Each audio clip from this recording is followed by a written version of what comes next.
Good morning, friends. So I am here today in front of you to talk to you. It's morely going to be a conversation about some life saving events and why I relate to choose this topic to you. So we all have something in common. Let me tell you that. What do we have common? First of all, we are all students of IITD, so that's common. We are all human beings and we have our own experiences. Okay? And being a trainer, we are there, out there, to pass something which is in you. This is the commonality factor. Okay? You want to give back. That is why you have chosen this profession as a trainer. And I generally keep talking and telling people that everybody had never designed in their life to become a trainer. Like I am myself an entrepreneur. I've been into entrepreneurial journey, into real estate and other businesses. I never had the wildest dream of becoming a trainer, but I think some events took place and then I got dragged into it and I became a trainer. And most of the people, when child take birth in anybody's house, no parents plan their child to ever become a trainer. so I think I have been chosen for this day here by the Almighty, and here I'm going to talk to you today. So are you ready to listen to me with the grace of God? Yes. Thank you. Great, fantastic. So I want to really relate a real life incident what really happened to me in the month of July. It's a very eye opening event. That is why I thought of sharing with you. As usual, we in the lockdown phase, we all tend to stretch our evenings, and we actually get to bed late. So I was also like that, enjoyed television, the lockdown and all of that, and I hopped down to bed. And I was restless, I could not sleep. But somehow that day, I got into the sleep mode. And I slept almost like 2 a.m. and I was sleeping, and suddenly around 6:30, I felt very miserable. I woke up. I felt like something was not wrong, so I adjusted my bed and things like that, and I still was not really able to figure out in the middle of the night what had really happened. Why was I so miserable? Then I suddenly started, feeling the throat was really dried up. Okay, and I was feeling really not so great at the throat. So I ran to the bathroom. Usually when I wake up, everybody does that. So I went to the bathroom. I just cleaned the throat. I gargled a few bits, and I could see, blood coming out of my throat. Okay, the throat was dried, blood was coming out of the throat, and I gargled a couple of times, and I felt like, I don't know, maybe there is a cut, maybe while sleeping I might have chewed my tongue, or maybe there is a boil sometime inside the mouth, maybe it has just blown. So I was just guessing the reason of the throat, because I had no ailments, I had nothing. Previous night I had not food, everything was good, I had great food and everything was great. So why did this blood came out of? And after a while I felt that I could feel the difficulty in breathing a little bit. As I came out of the bathroom, I could not breathe easily, so I had to really gasp for breath. And I'm telling you this, actually the hairs on my hands are actually now raising up, because I could feel the same movement again. I felt I'm not able to breathe properly. I was actually taking shorter breaths. The breaths were not getting to the lungs, and whenever you take these short breaths, you feel that the next breath is coming or not. And I felt so restless. It was almost 6:30 or 6:45 in the morning. I opened up all the doors, all the windows of my house. I thought of, should I wake up my, son who is sleeping in the other room, or my wife, or call some help, But I thought, what they're going to do about it? Okay, how is it going to help? So I didn't knew that experience was kind of very, very new to me. So I said, maybe, something is wrong. And I was almost panic ridden. I didn't know what to do. Okay, and then I realized that something is not great happening inside the body. This is not normal. I'm not able to breathe. The air is taking a lot of effort to go inside and come out, and I said, panic is the word now. And I thought, maybe because of the COVID and all of that, maybe I'm feeling this could be a psychological thing. But then I felt, no, it's not psychology, it's happening to me. I am feeling it. So I sat down on a chair, I kind of relaxed. I could see the breeze in the windows. At that day, I understood the importance of air.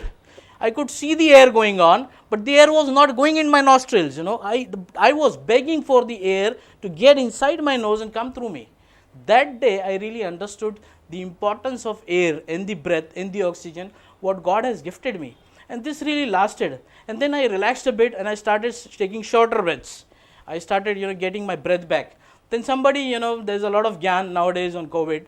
So I had also read a lot of gyan. Somebody said if you have this kind of things, you just go and try to take steam. So, I ran to the kitchen and, I had this big mug bowl. I put in the microwave because I had no time. I didn't know how to, put on the gas stove. I put on the mic and I just could see some steam. And I took the steam sitting outside and I could breathe up. And that felt better, when I steamed myself. Okay. And I almost, even then the breaths were not really full. I could feel that it's getting better, but then it's not 100%. So I was kind of recovering.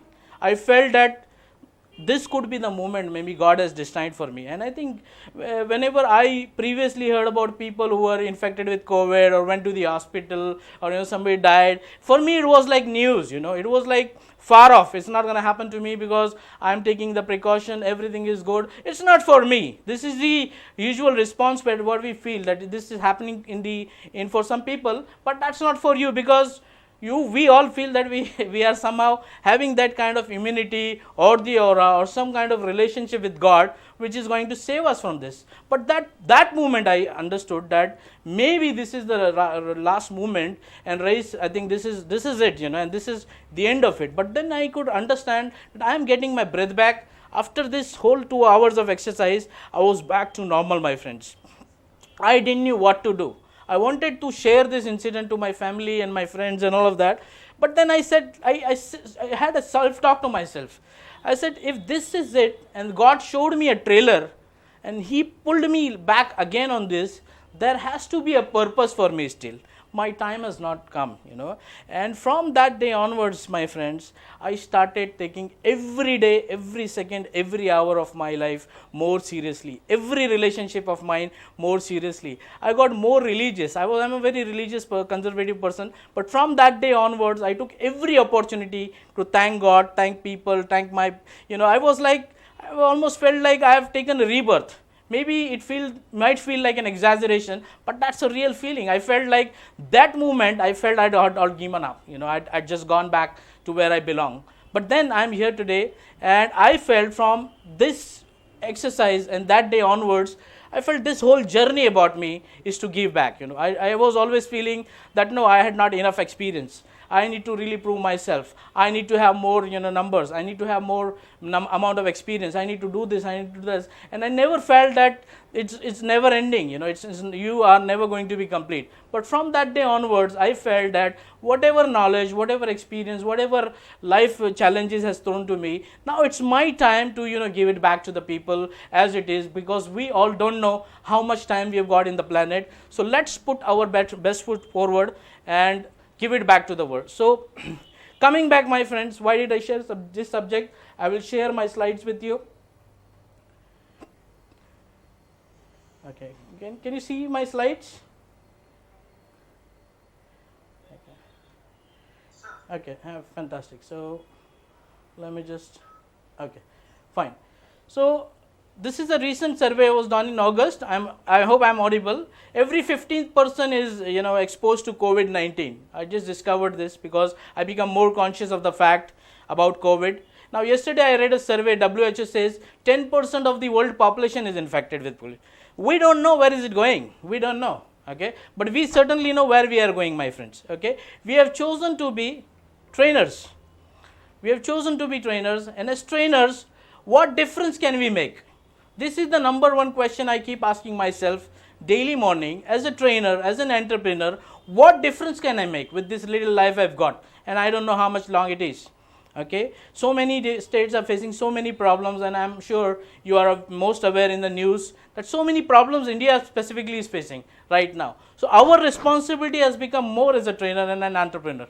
Okay, now imagine this situation. We all know that 70% of the Earth's surface is covered by water. So do you all agree that swimming will be a very life-saving critical skill in that matter? because 70% of the things you are covered around is water, then swimming could be a life saving skill. People agree? You just have to raise your hand if you could do that. Yes, so we all agree to that. Yes, so now let's say if the whole world is into challenges, different kind of challenges of mindset, skill set, tool set, adaptability, knowledge, attitude, then what could be a key survival skill? Obviously, a key survival skill in this times would be a training skill. You agree? Definitely people would require a lot of trainings on mindset, skill set, tool set, and I believe this and I started doing this. Now as a trainer, okay, this is a favorite quote of mine of Abraham Lincoln. He says, if I had 6 hours to chop down a tree, I'd spend the first few hours sharpening the axe. So my question to you is, as a trainer, what is your top skill? As a trainer, what are we doing 80% of the time? We are doing a lot of exercises, but generally if you see, we are 80% of the time we are just talking to people. Our words, our messages, the way we interact with people, this is how people are learning. So the top skill for the trainer is public speaking, speaking to people. When you talk about public speaking, generally we feel like, there's going to be a huge auditorium with lots of people and I will be standing alone on the stage and all of that. Yes, it is also public speaking, but public speaking could be in various shapes and sizes. It could be one-to-one, it could be one-to-many, it could be many-to-one, where you will be answering a lot of newspaper, journalists and all of that, and many to many also. So there are different formats of public speaking, and somebody has said rightly, in the English language, the pen is mightier than the sword. So if the pen is mightier than these words, what power words have? And if words have got power, what power using words you can throw back to the people? It is all evident. We are seeing so many people being distressed by the words. There are a lot of wars being caused by using wrong choice of words. There's a lot of good events happening. You could console a person, or you can actually break somebody's confidence by choosing the right set or the wrong set of words. So public speaking or speaking has got that power today. As rightly Warren Buffett also says that 50% you get your skill raised as soon as you learn public speaking. Okay, so but if this is the core skill, why from childhood to adulthood we are always taught to keep quiet? From childhood to the adulthood, and some people even after the adulthood in the homes we are advised, tum chup baito, aren't we? So if this is a core skill, why we always advised not to speak? And another thing, if you see, public speaking is a mix of two words, public and speaking. So we are also advised from childhood, do not talk to strangers, do not play with strangers, do not eat with strangers. So strangers are like, I don't know, but for me, my friends, the greatest friends I have, they're all strangers. The teachers I've been learned from, they were all strangers. Some of the people I've met had impacted so much of my life. They're all strangers. I never knew them. If I had really stuck to the common sense advice, do not talk talk to strangers, I would not be here standing today and talking to you, my friends. So this advice failed. Both of the advice failed for me. I remember an incident in my class where I was actually a very talkative boy, and I was almost hidden by the teacher always because of my talking skills. One day it went to an extent where she actually presented me to the principal, and he said that, Rais, you are rusticated for 2 days for speaking in the class, and he chained me up. So that was the prize I praised for speaking in the class. And I am glad that I did not leave my habit. That is the reason I am standing in front of you and still having the guts, and I am sure you are not going to thrash me like my principal did, and I am happy about even if you did that. Okay, so this is it. So the first thing you need to learn is you will have to change the mindset, because you're groomed to say that you cannot say, it's a safe zone not to talk, and also you should never talk in front of strangers. So these two challenges you will have to meet. And there's always, because of this, there's a fear of public swimming. Public swimming, how does this word came in here? Aren't we talking about speaking? So why did I talk about swimming? Okay, why I spoke about swimming is because when I push you to a situation and I say you do public swimming, then there are two things going to stuck. First of all, you will be shy to display your body in front of strangers whom you don't know. So it's more like a fear and a shy combination. And then suddenly you will have a fear of water. So when these two combination play, the shyness of the person to get into an unknown territory, or to unwrap yourself or uncover yourself in front of strangers, the shyness stucks you. And the second quality is fear of water. Same thing happens, my friend, when you are choosing to be public speaking. You do not want yourself to be uncovered. You feel, what people will think about me, what opinion they will have about my language, what opinion they will have about my credibility or my experience. Everything is going to be challenged and I will be judged and all of that. So because of this fear or shyness, we do not attempt to talk. We said, let's be reserved on this. Okay, this is how I relate those fears. But I would say fear is good. In fact, fear is great. Look at this little boy, he's one of my nephew. When we threw him in the water, he said, "Ready, mat karo." So he advised not to do it. Why? But fear is good, because this cry will save him from drowning. So if in the other slide, if you see, the two other nephews, they're jumping into the water. Why? Because they've mastered the skill of public swimming. So they are not shy anymore, and they are not fearful of the water. So they are, practicing it. And I am putting my third nephew, a little one, 1 year, into the water, so that he experiences the joy of water and slowly is going to get rid of the future. So if this is the way we are going to train our children in the future, I am sure we will have a lot of great speakers to come. But fear, because of the fear of being here today, I prepared for the last couple of days. Intense preparation. So had the fear was not there, I would have not done a great job. And most of the speakers would never do that. So fear is actually good to a certain extent. It helps you come out, your best come out of you. Okay. So yeah. So there are certain myths which are covering public speaking. And we are going to cover a few myths. That no, public speaking means you need to have some built-in talent. It's like a talent, like Lata Mangeshkar or Asha Bhosle, they're talented singer, they're born talented. So for public speaking also you need a talent. It's a God gift. Some people also say that no, it's just a God gift. He can just go anywhere and he can strike a conversation. He's just having no fear. He's just so easy and natural.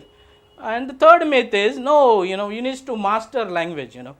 Only when you master a certain language like English, then only you can attempt public speaking. Okay, and anyways, it is for political leaders. I do not want to become a leader or a media spokesperson or somebody who wants to practice public speaking. And another myth on the other side, I've seen a lot of people say, no, I can speak for hours because I have so much experience, I have so much knowledge, so much content. But let me bring the fact to you, my friends. It is less is more when it comes to public speaking. I can speak for 4 hours or 40 hours, but the message should be crisper, there which I should be able to deliver in 4 minutes. If you master that art, you will become a great public speaker. Okay, so less is more when it comes to public speaking. So another question comes to your mind. So how do you practice? Is speaking same like dancing or singing? So when you are dancing or singing, is your speaking is also like same? It looks same. Maybe this performing, the speaker is just by heart at the whole speech and is just going and delivering. Is it same? Is it not? So it's a question. Okay. Now, when you are dancing or singing, when you are singing, you are singing somebody's thought. Somebody's written the lyrics for you, and you are just putting those expressions into the lyrics. So your chatterbox is closed here. When you are dancing, you are taking the moves of some other people who have actually, orchestrated along with the music. So there is already a pattern which is developed. You are copying that pattern and you are performing. But when you are speaking, your chatterbox is on. What is the audience thinking? Now Smita is writing something on the notepad. What is she writing? Is it about me? Is it about something else? So the chatterbox is continuously putting messages in my head, and I need to continuously overcome those messages and be as natural as possible. So speaking is not really like dancing or singing. This is the point I bring. Okay. So what is the art and science of speaking? Obviously, there is a lot to talk on this subject because it's a vast ocean, public speaking, and I am still a student of public speaking. But there are certain factors which are very, very important. Obviously, these are all theoretical. You have heard this time and again. So body language is 55% of what you speak. Voice modulation is another 38%. Content and the delivery part remains 7%.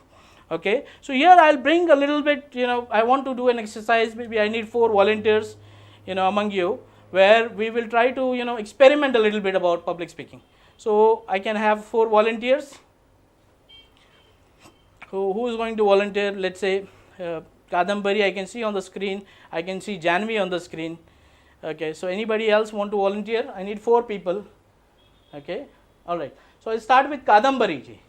Kadambari, I want you to unmute yourself, and there is a sentence. There is a cricket match between India and Pakistan tomorrow. I want you to present this sentence in a very happy manner. Can you do that for me?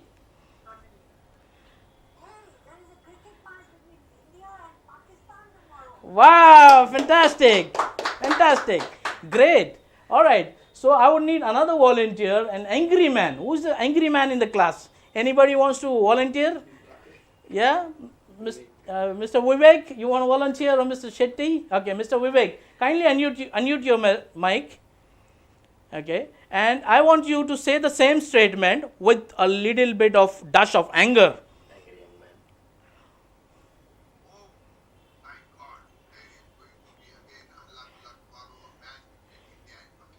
Okay, so the same expression. Great work, Mr. Vivek. You added a few more things. Fantastic. So another volunteer, Mr. Rakesh.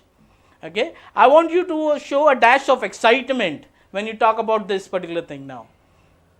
Wow, there is a cricket match between India and Pakistan tomorrow. It's going to be so exciting. Fantastic, perfectly done, Mr. Rakesh. Amazing. Another one, maybe Mr. Shetty or Mr. Kamlesh can help me on this. Yeah, Mr. Kamlesh. So can you just I want you to be sad about it. I will tell again. Yeah, please. Wow, there is a cricket match between India and Pakistan tomorrow. It is going to be so much exciting. No, I don't want you to be excited about it. I want you to be sad about it. It's the worst thing happening tomorrow. You have to be sad. You have to cry about it. Can you do that? Pardon? You have to be sad.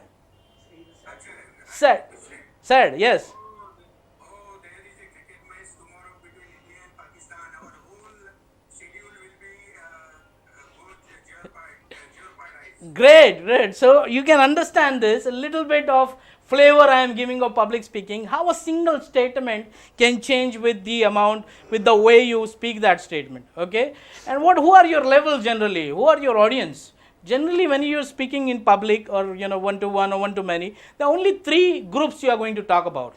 Only 3 type of audience. One will be as the same as your level. They will be your peers, your buddies. Like right now, I'm very comfortable because I'm talking to most of my buddies, friends and peer group and all of that. So we are on the same level in terms of experience, knowledge, and all of that. Okay. Then there could be times where you'll be talking to people who are superior in ranks. Maybe chairman or board of directors or VP or investors or some people like judges. Like Smita is a judge, so I have to be very careful when I'm talking certain things. She's going to judge me out. So superiors. And then you will have young people, when you address a crowd of school-going children or class-going children. So you'll have young people to address to. So generally, you will always face these 3 kind of audience. And if you master the speaking art of talking to these 3 type of people, then public speaking will be like a cakewalk, for you. Okay. So 6 ways. Obviously, there is a natural way of speaking and everybody has their own flavor. But 6 ways of how not to speak to public to make them offended. So I am going to talk about 6 different ways you should not be talking about in this ways to people. So first one is, obviously if we have time we can actually also take the exercising and we can try some fun with the with the different 6 types. So the Red Bull speaker. So the Red Bull speaker is full of energy. He wants to have a match between India and Pakistan tomorrow. So this is the Red Bull engine. He's full of energy. You will feel like, after listening to him for 5 or 10 minutes, 15 minutes, your ear glands are going to, burst it out. So, the Red Bull engine is just a lot of energy coming. Okay. Now, the another type of talker is a finger pointing talker. So he cannot talk to you without really pointing the finger at you. So there is going to be a match between India and Pakistan tomorrow. Make sure you are there live. How did you feel, my friends? It's only a flavor. Good? Okay. Somebody is an excessive talker. Like we see nowadays, a lot of talkers are there on the news channel. They're very excessive. So there's a match between India and Pakistan tomorrow. There's a match between India and Pakistan tomorrow. I want you to be tuned. There's a match between India and Pakistan. So he's going to scream the same sentence again. Somebody does not like my screen. Somebody has put a dash I don't know, something happened on my screen. A red line. Okay, fine. Then we have somebody called as a medicated talker. So the medicated talker is, comes to the stage and you have to wait for the words to come.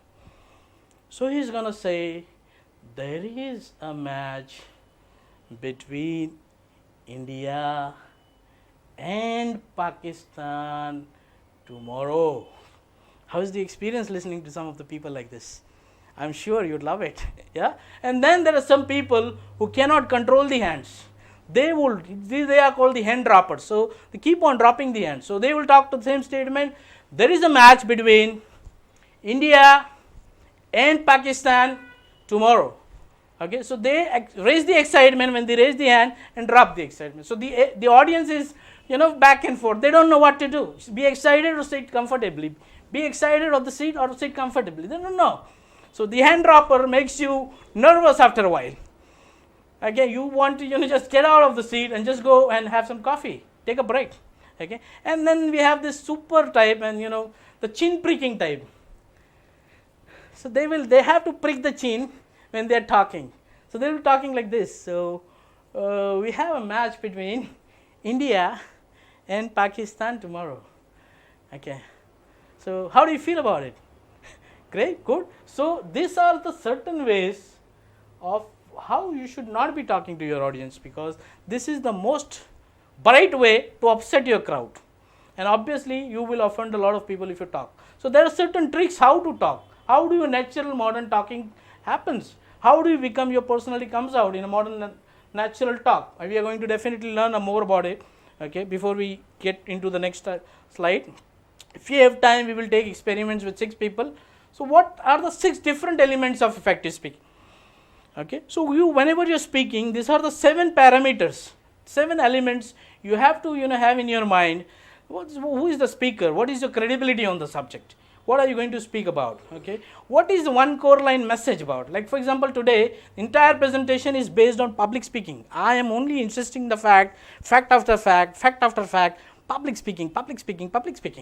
Okay, so one core message. Okay, what is the channel? Right now the channel is, I am not sitting in front of you, in a classroom. I am online on a Zoom call. I could be on a radio, I could be on a YouTube, I could be on a video. So what is the mode of communication? What is the channel of communication? Who is the audience? Whom I am talking to?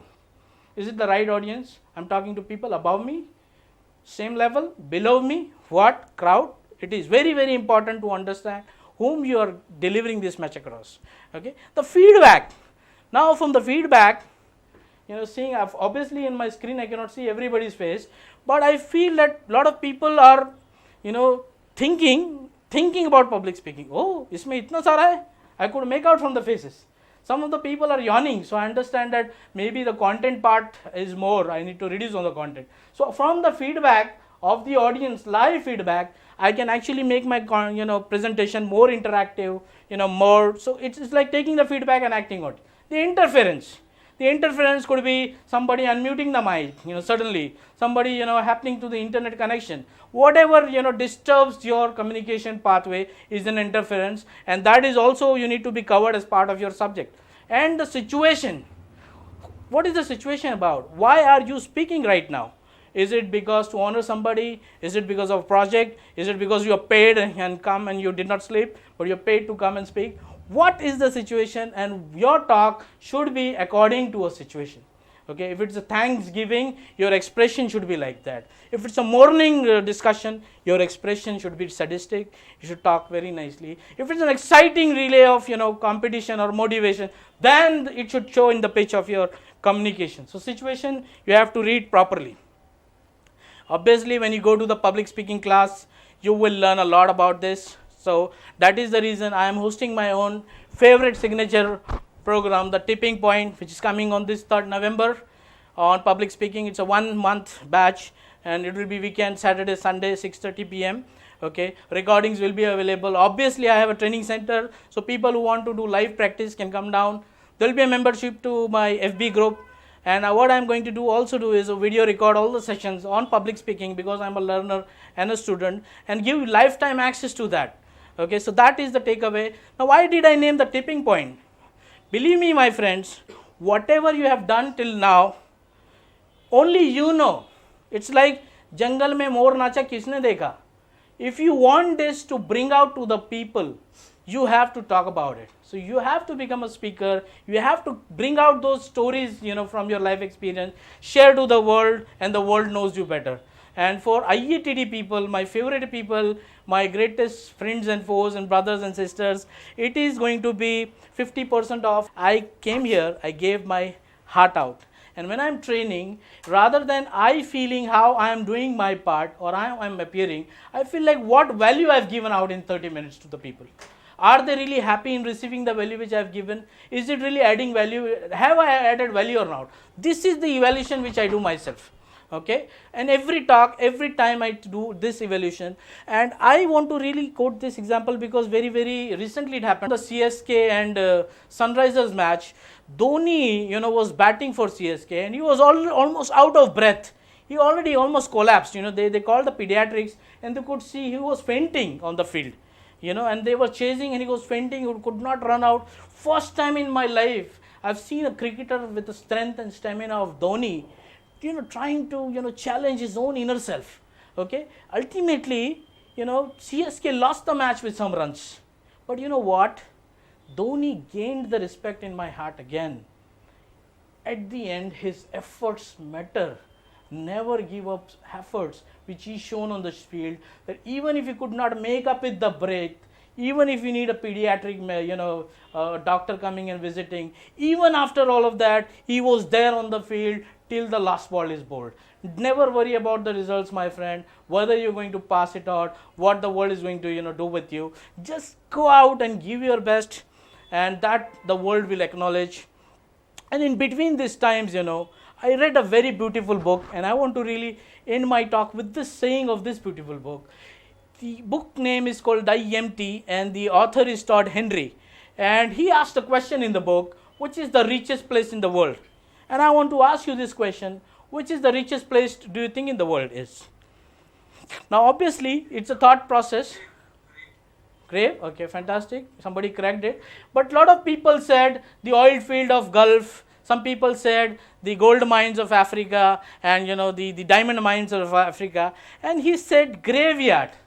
Why graveyard? Because so many people are buried, millions and billions of different ideas and wannabes and wish lists and things they wanted to do with their lives, the dreams they had, everything was there, but it did not come out to the, had this been come out to the world, I am 100% sure this world would have been a great place, much better place, but it did not come out, right? So my request to, I decided on that day, I am going to die empty. Whatever I have got, if I think I got, I am going to actually give it out, everything a bit by bit to the people and to the world back, because I want to die empty. Or just say, I really quote this sometimes, there is a, when some people die in Hindi, in my, Hinduism, then they have this ritual where they say that the crow is coming and eating the grains. So if the crow has come and eat the grains, then that means his atma ko shanti mil gayi. So I want to die like that, where the crow comes and eat all the grains, so that nothing of the wish of mine